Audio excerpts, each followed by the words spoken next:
સાહેબ આપણે જે મચ્છુ 2 ડેમ છે એ ઓવરફ્લો થયો છે, અત્યારે શું પરિસ્થિતિ છે, કેટલું પાણી છોડવામાં આવી રહ્યું છે? આપણે મચ્છુ 2 ડેમ છે, આજે સવારે 6 વાગે ઓવરફ્લો થયો હતો અને આપણે ત્યારે સૌથી પહેલાં 4 ગેટ 7 ફૂટ આપણે ઓપન કરેલા હતા અને લગભગ અંદાજે 18,500 ક્યુસેક જેવી પાણીની આવક હતી, એટલે આપણે તેની સામે તેટલી જાવક ચાલુ કરી હતી.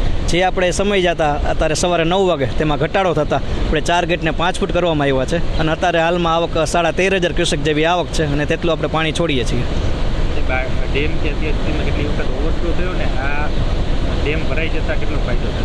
આપણે ડેમ જ્યારથી ડેમ કમિશનિંગ થયું ત્યારથી 1999 ત્યારથી અત્યાર સુધીમાં આપણે 16મી વખત ડેમ ઓવરફ્લો થયો છે અને આપણે મચ્છુ 2 ડેમ એના બેનિફિશરીની વાત કરીએ તો મોરબી શહેર અને તેના આજુબાજુના ગામડામાં પીવાનું પાણી આપણે મોરબીના મચ્છુ 2 ડેમમાંથી સપ્લાય થાય છે અને આ સિવાય મોરબી અને માળિયા તાલુકાના અંદાજિત 20 જેટલા ગામોમાં આપણે સિંચાઈ માટે પાણી મચ્છુ 2 ડેમમાંથી આપણે આપીએ છીએ.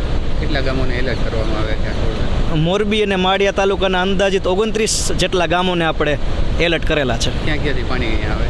આપણે મચ્છુ 2 ડેમમાં તેના અપસ્ટ્રીમ વાંકાનેર, થાન, એની આજુબાજુનો એરિયાનો વિસ્તાર, આ સિવાય નાની નાની મચ્છુની ટ્રિબ્યુટરી આસોઈ, માહા, માટેલીઓ, તે એ આપણો કેચમેન્ટ એરિયા છે, તેમાં વરસાદ વરસતા આપણે મચ્છુ 2 ડેમમાં પાણીની આવક થતી હોય છે.